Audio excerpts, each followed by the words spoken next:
Supe la historia de un par de pastores de ovejas que se juntaban en un campo, hermanos, a platicar. Lo interesante es que se juntaban también con sus dos rebaños. Y cuando llegaba un pastor junto con el otro, cada uno llevaba a todas sus ovejas. Al estar en el campo entonces, todas las ovejas hacían un solo grupo. Mientras tanto, aquel pastor amigo del otro seguían platicando y platicando y platicando hasta la hora en que se tenían que despedir.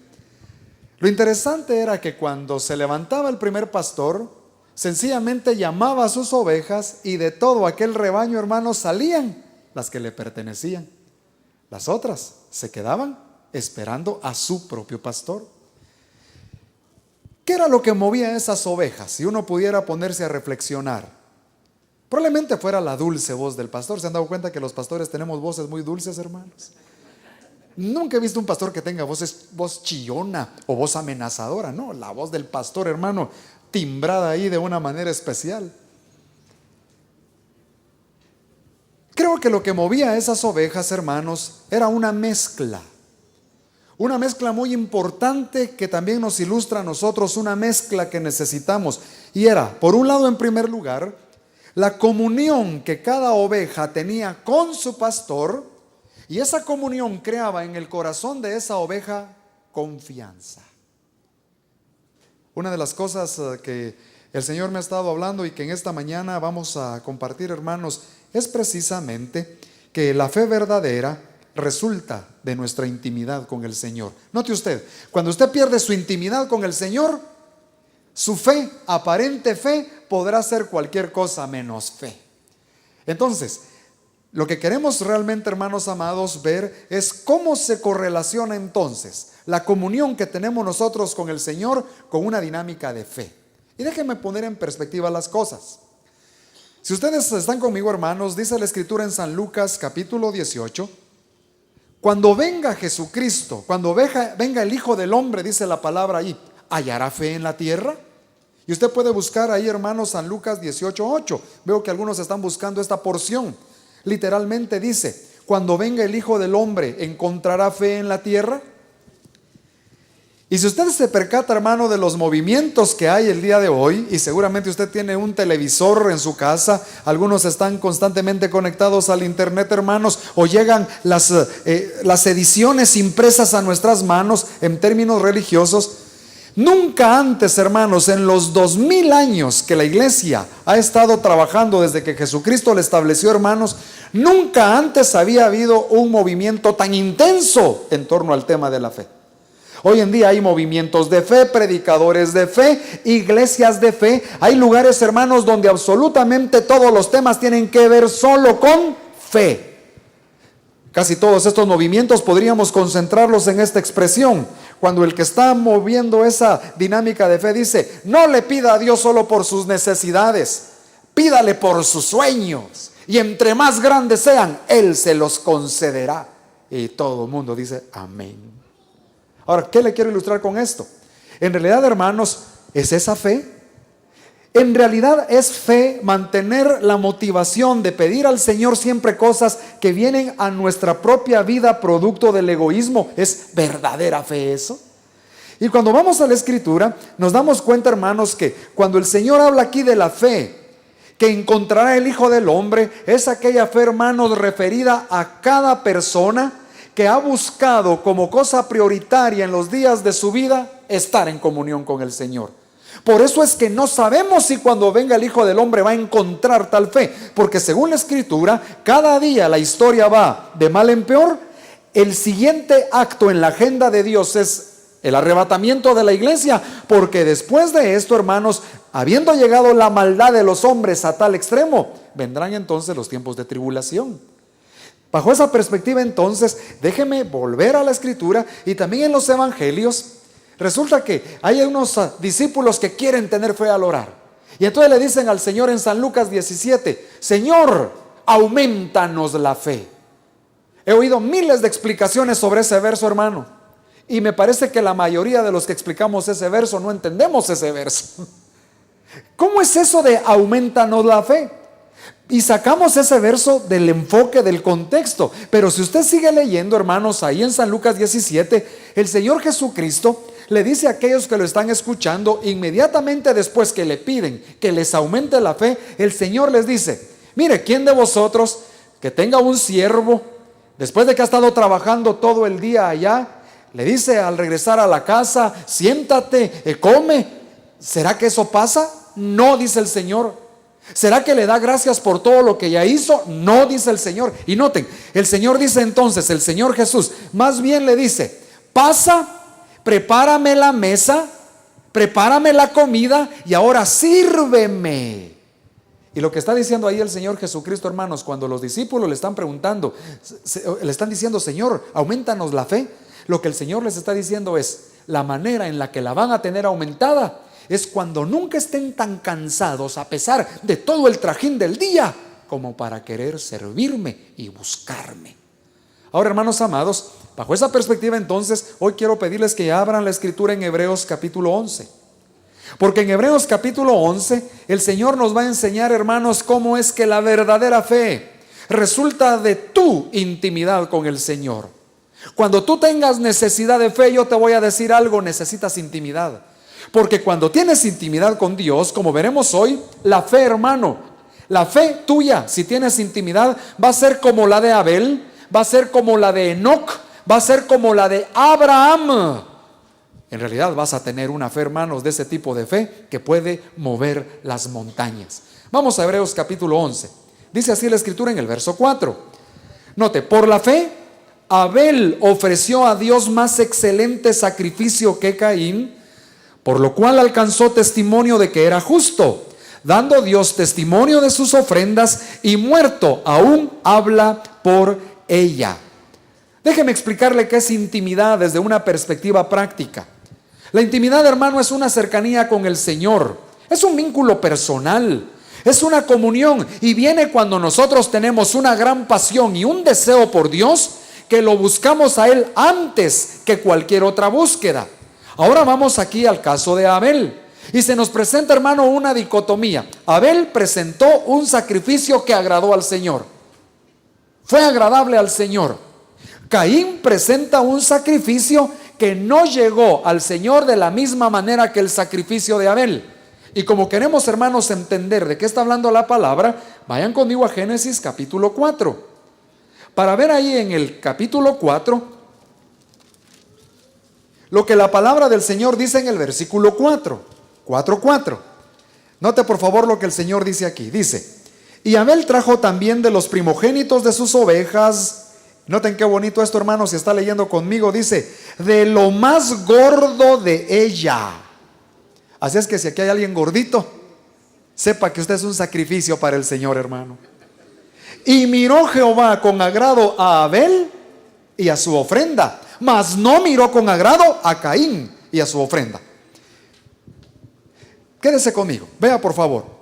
Si uno va a Levítico capítulo 3, resulta que cuando se daba una ofrenda al Señor, que fue lo que hizo Abel, una ofrenda, hermanos, que constituía un animalito, y en este caso gordo, resulta que la grosura del sacrificio, hermanos, pertenecía al Señor.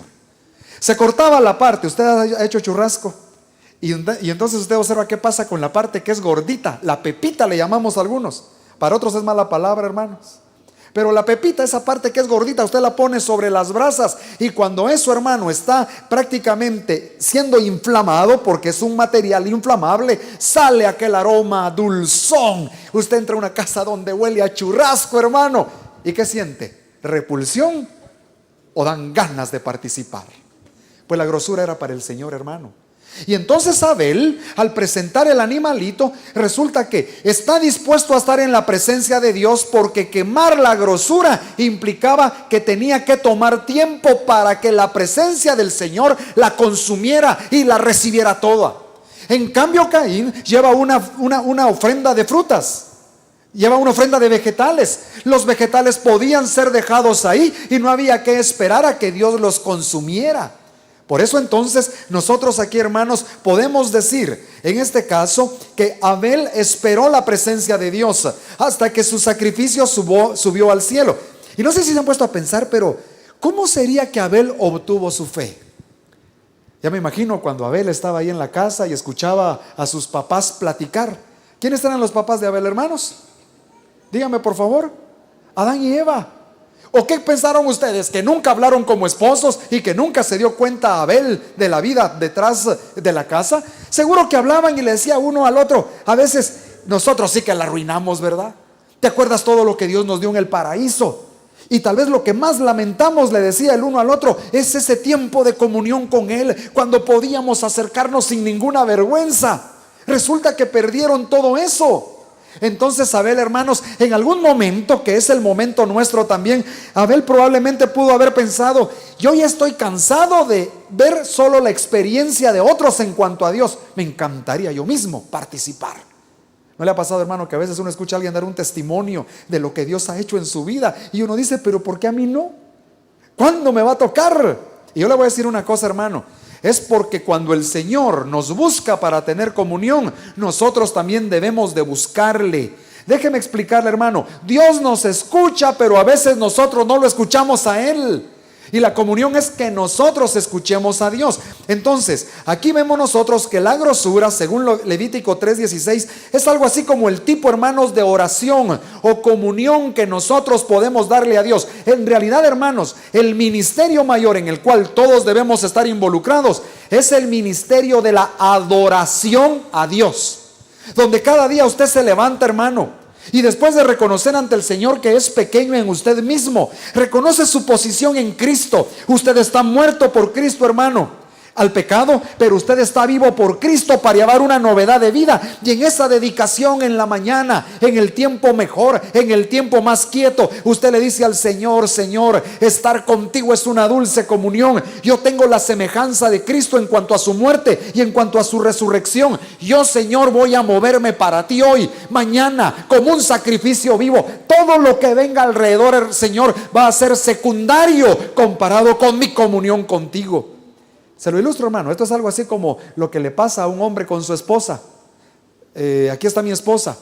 Y por ejemplo, yo la veo a ella, hermanos, y todas las mañanas en mi corazón hago una rededicación de mi vida, a serle fiel, a amarla. Porque entre más años pasan, lo que me dirige a mantener la comunión con ella es que en la mañana hice un acto de dedicación, de que la iba a poner primera de entre todas las demás mujeres, y eso mantiene mi comunión con ella. Ese solo acto, hermanos, en una dinámica fresca, constante, viva, de compromiso y de buscar lo mejor que yo tengo, dárselo a ella. Entonces, hermanos amados, aquí Abel nos enseña a nosotros que él era un hombre que por la fe ofreció a Dios más excelente sacrificio, pero precisamente, hermanos, porque su testimonio, el que Dios dio de su ofrenda, es que este hombre tenía comunión con Él. ¿Cuál sería la grosura que hoy deberíamos de presentarle al Señor? Ojalá fuera la grosura literal, ¿verdad, hermanos? ¿Nos haríamos una liposucción? La mayoría de los que estamos, no, son bromas, hermanos, pero la pondríamos en el altar probablemente. Pero cuando yo pienso, hermanos, el día de hoy en cuál sería la grosura de darle a Dios, no puedo pensar en otra cosa. Pero creo que la primera cosa que debemos darle al Señor, hermanos, es nuestro tiempo. Porque nuestro tiempo es nuestra vida. Es decir, decisiones, actos de servicio, actos de alabanza, todo en nuestra vida, hermanos, darlo al Señor. Recuerden que el Señor está buscando más al ofrendante que la ofrenda que ésta pueda dar. Porque el Señor nos pide, hermanos, a nosotros, que nos dice más bien, que si primero está la voluntad dispuesta, todo lo que demos será acepto. Pero si nuestra voluntad no está dispuesta, aunque demos mucho, no será para la gloria del Señor. Segundo ejemplo, hermanos, que quiero presentarles es en esta oportunidad el de Enoc. Mire el verso 5. Por la fe, Enoc. Nombre para nuestra cultura un poco fuerte. ¿Alguien se llamará aquí Enoc, hermanos? No sé si a ustedes les parece, pero si yo conociera a alguien que se llama Enoc, don Enoc, seguramente pensaría que es alguien muy enojado. Suena muy fuerte, ¿verdad? Enoc. Algo así como Hans. Bueno, pues aquí está Enoc, pero mire qué maravilloso el ejemplo de este hombre. Dice: por la fe Enoc fue traspuesto, noten para qué, para no ver muerte. Por la fe. Pero dice: y no fue hallado porque lo traspuso Dios. Y antes que fuese traspuesto, tuvo testimonio de qué, hermanos, dígalo más fuerte, de haber agradado a Dios. Entonces note, este hombre agrada a Dios y Dios le permite tener una fe que es acorde al corazón de Dios. No es la fe de la autosugestión que se nos ha enseñado mucho hoy. No es la fe de la nueva era. No es la fe, hermanos, de que yo me autosugestiono y repito y en el 999 momento esa fe, prácticamente esa repetición, hermanos, hace que de mis células cerebrales salgan tales reacciones químicas o tales ingredientes que entonces yo alcanzo lo que yo decido alcanzar. No es esa fe. No vemos aquí a Abraham, por ejemplo, hermanos, cuando presenta a su hijo en sacrificio y sabe que de repente va a morir. No dice, el Señor va a proveer, el Señor va a proveer, el Señor va a proveer, el Señor va a proveer. Eso, tengo que estar mentalizado. Dios va a proveer, Dios va a proveer. No, nada de eso. Solo vemos a un hombre que en una comunión tan íntima con Dios sabía que Dios tenía propósito y que iba a proveer. Y si no hubiera provisto, dice, aún de los muertos se levantaría descendencia. Había comunión, hermano. Entonces, este Enoc, veamos la vida de Enoc. Si usted va al Antiguo Testamento, descubre, hermanos, que Enoc tuvo, cuando tenía 65 años de edad, como hijo a Matusalén. Y dice la Escritura, hermanos, que desde que nació Matusalén hasta que murió Enoc, 300 años anduvo con el Señor. Fueron 300 años, hermanos, de comunión. Entonces anduvo caminando íntimamente con el Señor. Fíjate lo que pasa. Hay un momento donde el Señor observa que este Enoc, hermanos, camina con él, pero que el hecho de estar todavía en este cuerpo, de alguna manera, hermanos, impedía la mejor comunión. Y el Señor dice, no, yo quiero que tú, así como estás caminando conmigo, agradándome, ya no tengas ninguna limitante. Y el Señor lo toma y lo transpone. No ve muerte y se lo lleva. Y eso me da, hermanos, una palabra de Dios para que veamos por qué a veces fallecen los santos. Uno dice, pero si era tan buen hijo, pero si era un hermano que servía, y la Biblia dice que honrar al padre y a la madre va a traer largura de días sobre la tierra, y él lo honró, pero falleció joven. ¿Sabe qué pasa, hermano?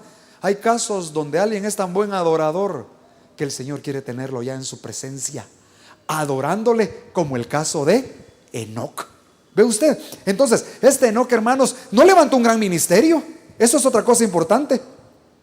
Uno cree, hermanos, que el exitoso es el que tiene muchas cosas o que ha hecho bastante en la obra de Dios. Cuidado, oigan, Enoc no levantó ningún ministerio que yo sepa. No tuvo un tremendo ministerio de intercesión, hermanos, conocido a nivel mundial. Él no fue un hombre que escribió teología e hizo grandes documentaciones sobre temas bíblicos. No, cuando uno va al Antiguo Testamento, hermanos, Enoc, entre comillas, no hizo nada, pero lo hizo todo. Agradó al Señor y caminó con el Señor. Hagamos un paréntesis aquí, hermanos, para hacerles una pregunta. Cuando alguno de nosotros claramente nos apartamos del Señor radicalmente, pregunto, hermanos, ¿nos va bien? ¿Nos sentimos más realizados? ¿En medio del placer mundano encontramos realización para nuestra vida? Les lanzo la pregunta contraria. ¿Acaso no? Cuando uno busca al Señor y cuando uno lo pone en primer lugar, hermanos, y cuando uno degusta de su presencia, ¿acaso no el testimonio es, hermanos, que la vida vale la pena vivirse? ¿Sabe por qué? Porque cuando usted está en comunión con Dios, entonces su fe va a ser aumentada. Le vuelvo a decir, cuando usted está conectado, vinculado con el Señor, y cuando usted lo busca, la Escritura dice que Dios se deja encontrar por el que lo busca, y en ese momento, hermano, su fe va a ser fortalecida. Este caso entonces es un caso especial, el caso de Noé. Note por favor, yendo conmigo a Génesis capítulo 6. Vaya conmigo a Génesis capítulo 6 y vamos a observar en el verso 8 que dice la Escritura de Noé, que Noé, hermanos, perdón, ahora ya paso a Noé, ¿verdad? Estaba hablando de Enoc. Ahora pasamos al tercero, Noé. Y note lo que dice de Noé. Dice Génesis 6, 8. Pero Noé halló gracia ante los ojos de Jehová. ¿Qué halló Noé, hermanos? Gracia. Ahora uno se pregunta, pero ¿cómo fue que halló esa gracia? Porque también Noé es uno de los héroes de la fe. Y si usted ve en el verso 9, se nos dice, hermano, que este Noé, varón justo, era perfecto en sus generaciones. Y aquí viene la frase muy importante: con Dios caminó Noé. Así es que andaba con el Señor, Noé conocía la voz del Señor. Ahí en ese capítulo 6, usted puede ver el verso 13. Dijo pues Dios a Noé: he decidido el fin de todo ser, porque la tierra está llena de violencia. Note, Dios habla y Noé entonces escucha al punto de obedecer. Verso 22. Y lo hizo así Noé, así conforme a todo lo que Dios le mandó. En el capítulo 7, usted puede ver, hermano, el verso 1. Dijo luego Jehová a Noé. Y entonces se ve la respuesta de este Noé, hermanos, en el versículo 5. E hizo Noé conforme a todo lo que le mandó Jehová. Ahora, note por favor el capítulo 8. En el versículo 15 dice la escritura: entonces habló Dios a Noé diciendo. Y note por favor el verso 18. Entonces salió Noé. Dios le dice, Noé hace. Y aquí, hermanos, hay una cosa muy importante para los que tenemos comunión con el Señor o queremos más comunión con Dios. Déjeme decirle, hermano, Dios siempre nos está hablando. Y la palabra nos enseña que en otras veces Dios habló por los profetas, pero en estos postreros tiempos siempre nos habla por su Hijo. ¿Qué quiere decir esto? Que nadie puede, hermanos, olvidar que ha tenido testimonio de parte de Dios para su vida. Cuando el Señor Jesús le habla, usted obedece, usted oye la voz, usted halla gracia. Pero también le quiero aclarar algo. Es probable, hermanos, que a veces el Señor nos hable al corazón, y el Espíritu Santo puede traer a nuestro corazón, perdone que hable en estos términos, corazonadas. Cuando el Señor le está, hermano, anticipando algo, alertando sobre un peligro, alertando sobre una oportunidad. Hermano querido, hoy mismo el Señor ha hablado a nuestro espíritu. Cuando un hermano me compartía, hermano, que aquí él miraba que la situación tenía ciertos bemoles por causa del ataque satánico, inmediatamente, hermanos, el Señor me hacía sentir en la primera reunión que iba a haber una bendición especial. Pues 7 personas, si no estoy mal, hermanos, se arrepintieron en el servicio primero. 7 personas hoy decidieron tomar una decisión por Cristo. Y a lo que voy, hermanos, es a esto: el Señor ponía en nuestro corazón la certeza que hoy será un día de bendición. Entonces note, el Señor nos habla. El Señor le habló a Noé, el Señor le habló a Enoc, el Señor le habló a Abel. Quiso que tuvieran comunión. Y en este caso de Noé, hermanos, Dios no solo le reveló las directrices de la construcción del arca, porque en eso nosotros tenemos cierto expertaje. ¿Quién no ha escuchado, hermano, la historia de Noé? Sabemos que él tardó 120 años para construir el arca, que por cierto, hermanos, ahí hay mucha comunión de la cual hablar. Imagínense, algunos de nosotros no aguantamos ni 2-3 meses, hermanos, las inclemencias del ministerio, de la vida cristiana. Se burlan de nosotros, nos dicen esto y lo otro, y ya estamos de bajón. No es 120 años, ¿qué le pudieron haber dicho? Nunca había llovido ahí en Ararat, sos un loco, ¿cómo se te ocurre? Y aquel hermano todavía recibiendo materiales, se imagina esa escena. Le traen materiales al patio de su casa, él está construyendo algo y todos dicen, este está chiflado. Y los hijos oían lo que decían de su papá. Los hijos oían todas las burlas que hacían acerca de su papá. Y es probable que en algún momento los hijos dijeran, papi, ¿es necesario que pasemos toda esta vergüenza? Pero Noé, hermanos, sabía que Dios le había hablado y les dijo, aunque el mundo no entienda las directrices que Dios me dio, yo tengo un propósito aquí en la tierra. Pero el Señor, hermano, le abrió tanto el corazón a Noé, que no solo le dio las directrices para construir el arca, sino que también le hace saber que llegado el tiempo, Él va a destruir a los hombres por su maldad. Entonces, hermanos, esto de andar en comunión con el Señor es indispensable, porque en la comunión con Dios recibimos revelación. En la comunión con Dios recibimos, hermanos, la visión que Dios va a traer a algún lugar, y nos ha puesto ahí precisamente para que seamos nosotros los portadores de la luz y los portadores de la sal. Entonces, si nosotros queremos tener una fe que traspase los montes, hermanos, recordemos, debemos tener comunión con Dios. Y para terminar, el clásico y maravilloso ejemplo de Abraham. Otra vez vamos al libro de Hebreos.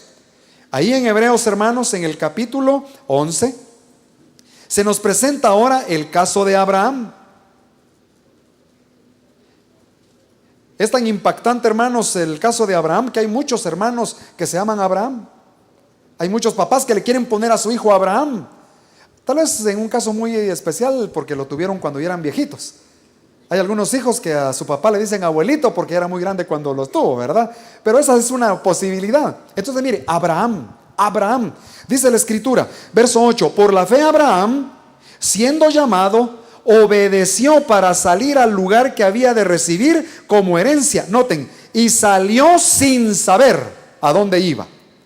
Por la fe habitó como extranjero en la tierra prometida, como en tierra ajena. Hermanos, él se separó del mundo porque tenía fe producto de su comunión con Dios. Y verso 10, porque esperaba la ciudad que tiene fundamentos, cuyo arquitecto y constructor es Dios. Si usted va a Isaías 41:8, hermano, usted va a encontrar que ahí se dice de Abraham que él era amigo de Dios. Si usted va a Santiago 2:23, ahí se vuelve a presentar a Abraham como amigo de Dios. Ahora note por favor, no es lo mismo que usted diga que Dios es su amigo, a que Dios sea el que diga que usted es amigo de él. Cuando usted dice que alguien encumbrado es su amigo, usted lo está bajando. Si yo vengo y digo al presidente de la república, ese es mi cuate, ¿qué cree? ¿Favor le estoy haciendo? Me lo estoy trayendo a mi nivel. Pero cuando él dice, aquella persona, sí, esa persona, él es mi amigo, lo está levantando a una posición diferente. Cuando Dios habla de Abraham, hermanos, nos presenta a nosotros a su amigo, señal de la gran intimidad de este hombre con Dios. En el hebreo, hermanos, la palabra amigo significa cercanía, afecto, una intimidad profunda. Y Abraham, mis hermanos amados, en el ejemplo de él vemos que por esa comunión que tuvo con el Señor, obedeció. Tal fe tuvo por esa comunión que salió del lugar donde estaba para ir, hermanos, a un lugar que él ni siquiera conocía. Hermanos amados, hay una pregunta entonces que yo les quisiera hacer a ustedes en este momento. Hermanos amados, en realidad, ¿tiene su corazón anhelo de cada día estar más cerca de Dios? ¿Está usted, hermano querido, atado a alguna cosa temporal que lo tiene con toda su atención sobre esa cosa, en lugar de estar realmente, hermano, queriendo ministrar al corazón del Señor? Hay algunas preguntas sencillas que le pueden ilustrar a usted de manera, digamos, radical y como una autoevaluación. ¿Qué tanta comunión quiere usted con Dios? Por ejemplo, hermano, usted todos los días, no por religiosidad ni por una coerción, siente la necesidad de orar de hablar con su Padre Celestial. Usted es de los que, hermano, en un momento del día también lanza un cántico de adoración al Señor. Me parece que cuando alguien, hermanos, está dispuesto a lanzar un canto de estos que no dejan nada de edificación en lugar de exaltar a su Padre, hay un serio problema, aunque esté reflejado en una cosa tan sencilla. Y tarde o temprano, hermanos, eso se refleja en la vida de fe. 4 ejemplos entonces que nos enseñan a nosotros, hermanos queridos, prácticamente que estos hombres estaban esperando llegar a la ciudad que tiene fundamento. Y no se confundan, no era que hasta que iban a estar en el cielo iban a tener comunión, no, sino que sabiendo que Dios es quien dirige en este lugar, desde ya buscaban tener comunión con Él. Otra cosa, hermanos amados, es que aunque apreciamos a nuestra familia, yo le he enseñado, hay que apreciarla. Y a los hermanos en Cristo hay que apreciarlos completamente. Pero hermanos, hay un afecto que no puede ser sustituido por ningún otro, y es el afecto hacia nuestro Padre Celestial. Su presencia a un clic. Visita nuestra página web www.ensupresencia.org y llénate de su presencia con palabra, información ministerial y edifica tu vida con el link de la radio, Su Presencia en Línea. Recuerda www.ensupresencia.org. Visítanos.